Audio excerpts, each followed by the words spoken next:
The older you get, the more yourself you become. Carl Jung observed that the years alone do not make a man more himself, they only make him more of whatever he already was, unless something in him consents to change. In an essay called The Stages of Life, published in what became Collected Works 8, Jung wrote, "We cannot live the afternoon of life according to the program of life's morning. For what was great in the morning will be little at evening, and what was true in the morning will at evening have become a lie."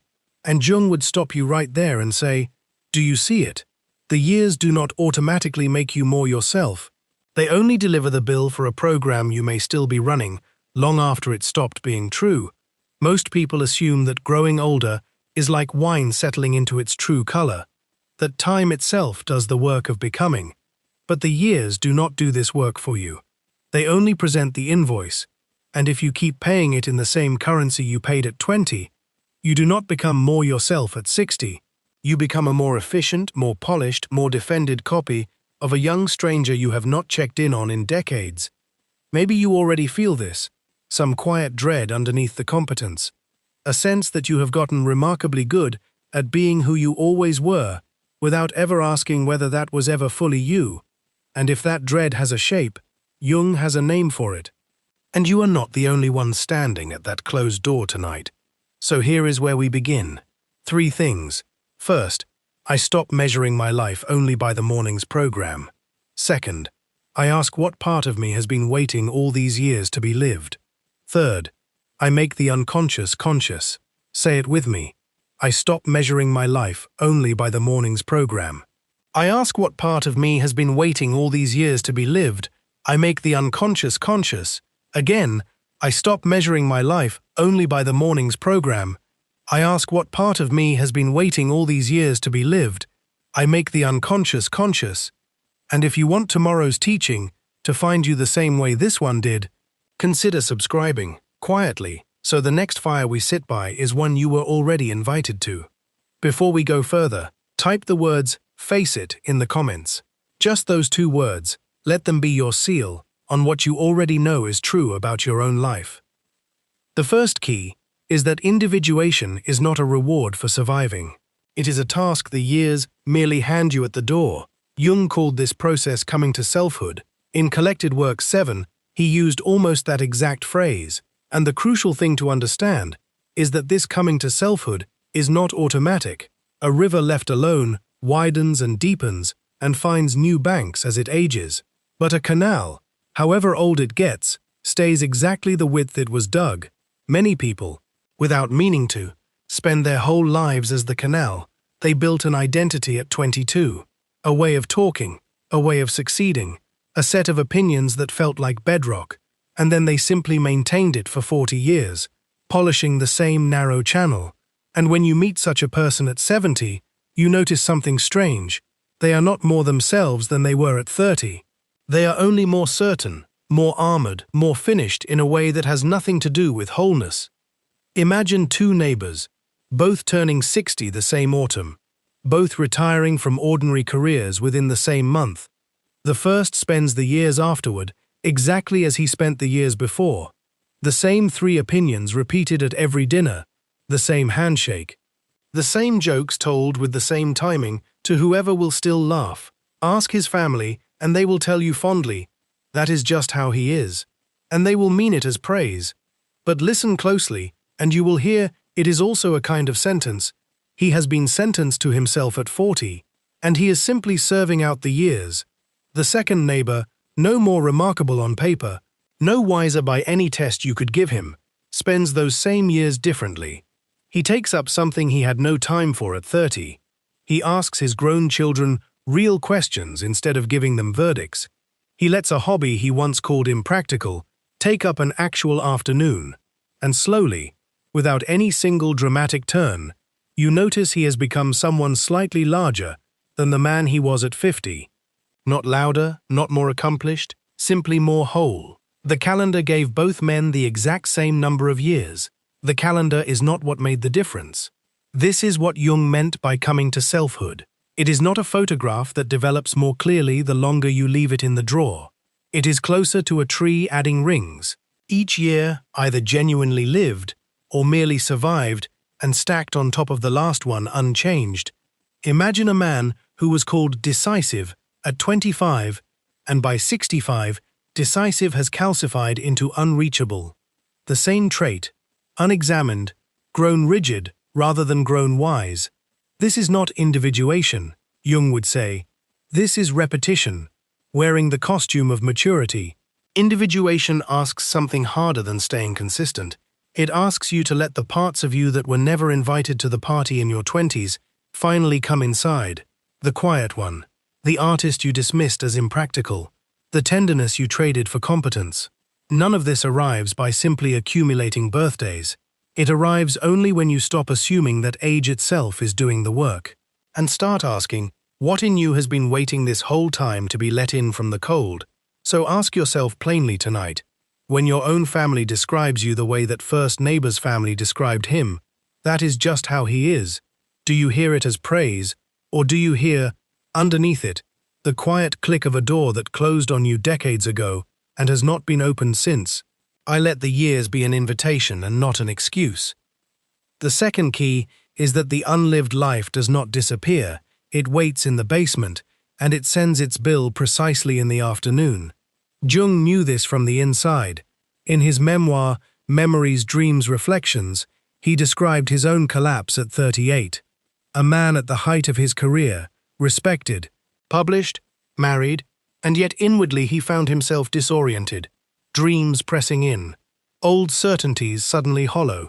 And rather than treating this as illness to be stamped out, Jung began, deliberately, to sit with the images that rose up in him, to let the unconscious speak in its own strange grammar.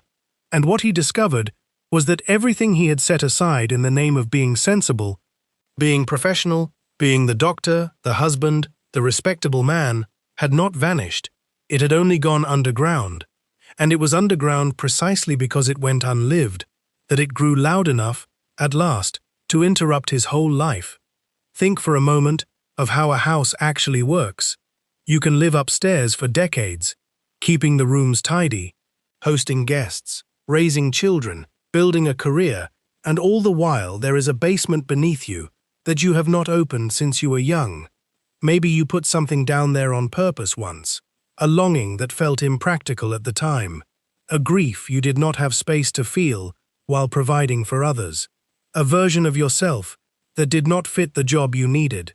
And basements do not stay empty just because you stop visiting them.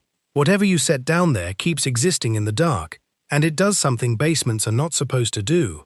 It grows. Unattended feelings do not shrink from neglect. They thicken, and eventually they begin to knock, softly at first. A strange dream, a sudden tears at a commercial, an inexplicable envy of a stranger's simpler life, and then louder, until the knocking is the only thing you can hear even in a house full of noise. This is the pattern behind so many quiet crises that never make the news. The man who built a solid career and finds himself weeping in his car for no reason he can name. The woman who raised a family with real devotion and then feels, in the stillness after the children leave, an ache she cannot place. Imagine also the woman who spent 30 years being the reliable one at work, the one everyone called unshakable, who one ordinary Tuesday finds herself unable to stop crying over a song she has heard 100 times before. Nothing new happened that day, nothing broke, and that is exactly why it frightens her, because it means the knocking was never about the day at all. It was about all the days she never let herself feel anything. We tend to treat these moments as malfunctions. Something has gone wrong. When Jung would say, something has finally gone right enough to be noticed. The unlived life is not punishing you, it is petitioning you. It wants only what any unpaid debt wants, to be acknowledged and settled, not erased, not indulged, simply seen. And the tragedy is not that this debt exists. Every life accumulates one. The tragedy is spending the afternoon of life pretending the basement is empty when you can still hear it knocking every single evening you sit still long enough to listen. I stop pretending the basement is empty when I can hear it knocking. The third key is that what was true for you at morning will, if you cling to it, become a lie by evening. This is the very line Jung wrote in The Stages of Life. What was great in the morning will be little at evening, and what was true in the morning will at evening have become a lie. And it is worth sitting with how uncomfortable that sentence actually is. Because it does not say the truth changes gently, it says the very same conviction that once carried, you can, unexamined, curdle into a falsehood you are still defending. And notice the word Jung chose, not outdated, not old-fashioned. He said, lie. A word with teeth in it, because a truth you keep repeating past its season does not simply fade politely into irrelevance. It starts to cost you something. It starts to require defending, and anything you must defend that no longer defends itself has already quietly become a kind of dishonesty. In that same essay, Jung described a kind of man, and later writers in his tradition have pointed to the same figure again and again. Imagine a businessman who spent 30 years building a company from nothing, every hour justified by the goal, every relationship secondary to the climb, and this was, in its season, not a lie at all. It was true. It gave his life shape and urgency and a kind of moral seriousness. But then he retires, the company sold, the title gone, and he finds the same drive with nowhere left to aim. So he tries to keep climbing anyway, chasing smaller and smaller peaks, a golf handicap, a committee chairmanship, arguments won at dinner parties. And Jung would say, this collapse is not a personal failure. It is what happens when a morning truth is asked to govern an afternoon it was never built for. The ambition that once made him whole now makes him restless and faintly ridiculous even to himself. But let me give you a quieter version of the same law. Because not everyone builds companies. Imagine a woman who spent 25 years as the indispensable one at home, the one who remembered every appointment, soothed every argument, held the whole household together by sheer attentiveness. And this was true, gloriously true. It was not vanity, it was devotion, and it shaped her mornings for decades. But the children grow, they no longer need reminding or soothing or holding, and she finds herself calling them with small manufactured urgencies, a forgotten detail, an unnecessary warning, not out of malice, but because being needed was the only shape she ever learned for love. And slowly, the truth that once organized her whole life becomes something closer to a performance, a script she keeps running to an audience that has quietly, lovingly, moved on. This is the same curdling the businessman went through, only dressed in a softer coat. And here is the part people miss. In that same essay, Jung insisted the afternoon of life has, in his words, a significance of its own. It is not merely the sad tail end of the morning's ambitions.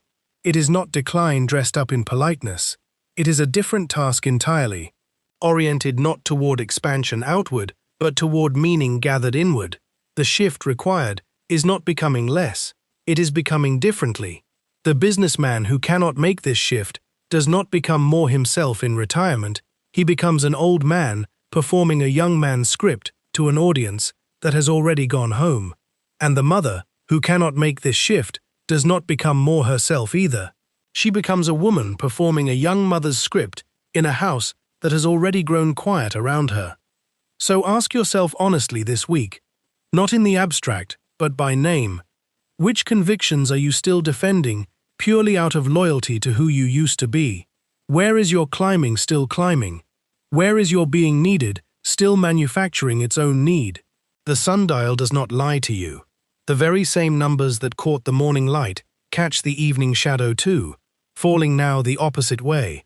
And the truth is not that you were wrong at 25 or 35. The truth is only that the shadow has moved, and it is asking you to move with it. I let go of the truths that have quietly become lies, without abandoning the truth, still asking to be lived. The fourth key is that the persona which carried you through the morning must be loosened, not shattered. Before the self can speak, Jung defined the persona plainly, in Collected Works 9, that which in reality one is not, but which oneself as well as others think one is. And it is important to say clearly, the persona is not the enemy here, you needed it. The mask of the reliable employee, the composed parent, the capable adult, got you through decades that required exactly that composure. The mistake is not in having built the mask. The mistake is in the identification, when the mask hardens so completely to the face that you forget there is a face underneath it all.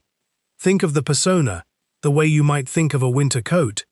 Useful, necessary, even life-saving in the cold season it was made for. But a coat worn indoors, at every meal, every conversation, every quiet evening at home, becomes something else entirely. It becomes a kind of imprisonment mistaken for warmth. And this is exactly what happens to so many people by the time they reach the afternoon of life. The coat never comes off. Not at dinner, not with old friends, not even alone in an empty room. Imagine someone who spent 40 years known as the strong one in every crisis, the one who never cracked, promotions built on it, a marriage steadied by it, children who learned to bring their fears to this one parent because this parent never seemed to have any fears of their own. And now in their 60s, they find they cannot cry even when they want to, even when grief is fully justified, even at a funeral where every other person in the room is weeping openly. The strength that once served them has become a wall they cannot get past even to reach their own feelings. And what makes this quietly tragic is that nobody forced this wall to stay standing. It simply never occurred to this person that the crisis ended decades ago, and the mask never got the message. This is what Jung meant when he warned against identifying too completely with the persona. And notice the word he chose: identifying, not wearing, not using, identifying. The coat has become mistaken for the skin underneath it. And the work of the afternoon is not to rip the mask off in one violent motion. That rarely helps anyone, and often frightens the people who have only ever known you in that costume. The work is loosening, slow, deliberate, almost domestic in its smallness. A little more skin showing through the gap each season, rather than a sudden undressing in public. Take an evening this week and do what I would call a morning program audit. Write down, plainly, 3 rules you built your identity on in your 20s. Always be the strong one. Never ask for help. Success means climbing. And then ask honestly of each rule, is this still true, or is this a mask I am still wearing to a room that emptied out years ago? You do not need to answer with certainty. You only need to ask the question out loud, because the self cannot speak, while the persona insists it is the only voice in the house. And every evening, you let that coat hang by the door, instead of wearing it to the 5th key is the turn, and I want to walk through it in pieces, because this is the heart of the whole matter. First, consider what Jung meant by the self, not the ego, which is only the part of you that ran the morning's program, negotiated its worries, kept score of wins and losses, but the self, the deeper organizing center Jung believed regulates the whole psyche, conscious and unconscious together. Individuation is not the ego getting better at being itself. It is the ego, slowly, often reluctantly, coming into relationship with this larger center it did not create and cannot fully control. This is why becoming more yourself, in the true sense, often feels less like triumph and more like humility. You are not perfecting the mask. You are meeting something underneath it that was there before the mask was ever built.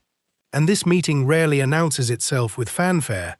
It arrives instead as a small dissatisfaction with an achievement that should have felt larger, a strange indifference toward a goal you fought years to reach.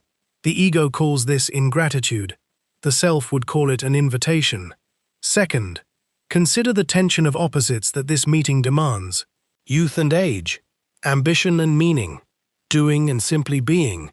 The parts of you that wanted to conquer the world, and the parts that quietly wanted only to be understood by it. The years do not remove this tension. Whatever the culture tells you about wisdom arriving like a gentle fog, Jung was clear that the greatest and most important problems of life can never be solved, only outgrown, which means the tension does not vanish, it becomes something you can finally hold without being torn apart by it. And if you refuse to hold it, if you keep insisting the morning's answer is still the only answer, the tension does not go quiet. It gets louder, It shows up as the restlessness that has no object, the irritability that has no cause, the Sunday evening dread that arrives even when nothing on paper is wrong.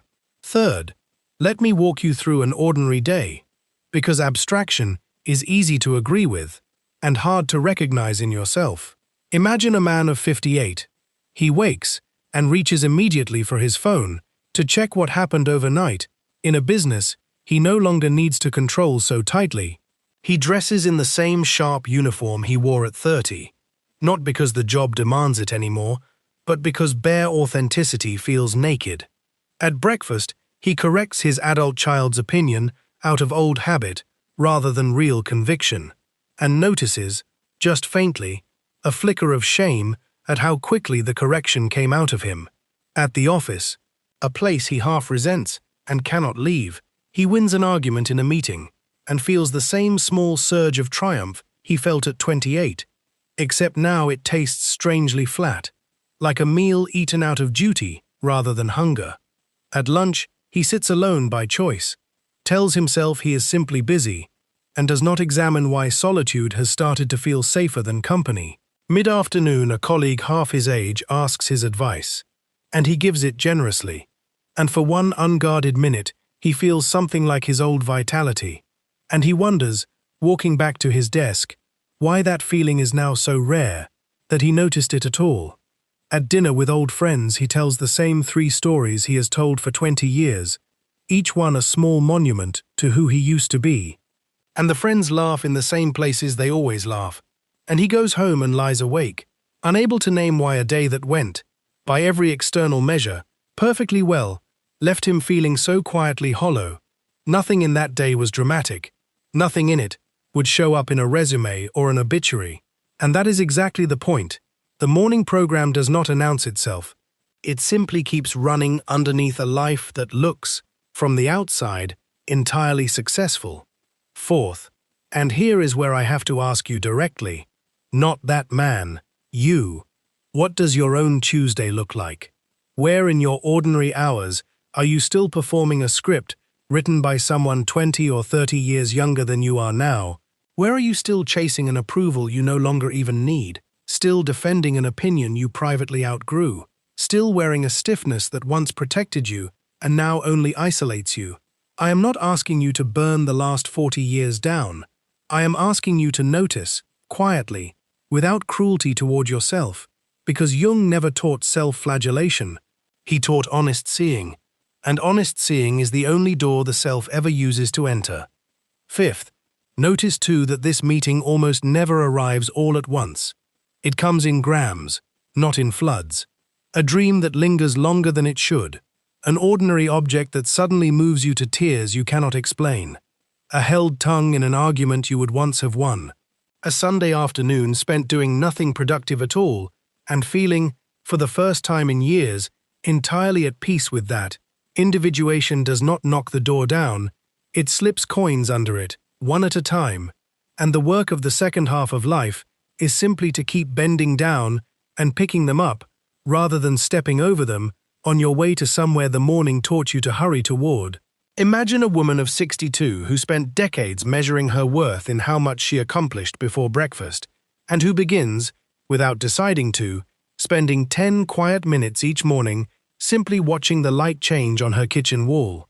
She cannot say why she does this. She only knows that some part of her that never got to rest is finally being allowed to. That is the self speaking, in the smallest possible dialect, and the whole task is learning to hear a voice that quiet, after a lifetime trained to listen only for the loud one. Pause for a moment right now, and pick one real habit from your own week, one small recurring thing, and simply ask it the question, are you still true? Or have you become, without my noticing, a lie I am still living out of loyalty rather than truth? This is not an accusation, it is an opening. The same opening the man at 58 missed at dinner and the woman at 62 finally caught at her kitchen window. The self does not compete with the ego for control. It only waits, patiently, for enough silence to be heard in. And the years, whatever else they take from you, keep offering you that silence again, and gain, whether you use it or not, is the only real question left. I stop running my grandfather's program and my own 20-year-old program in a life that has already moved past both of them.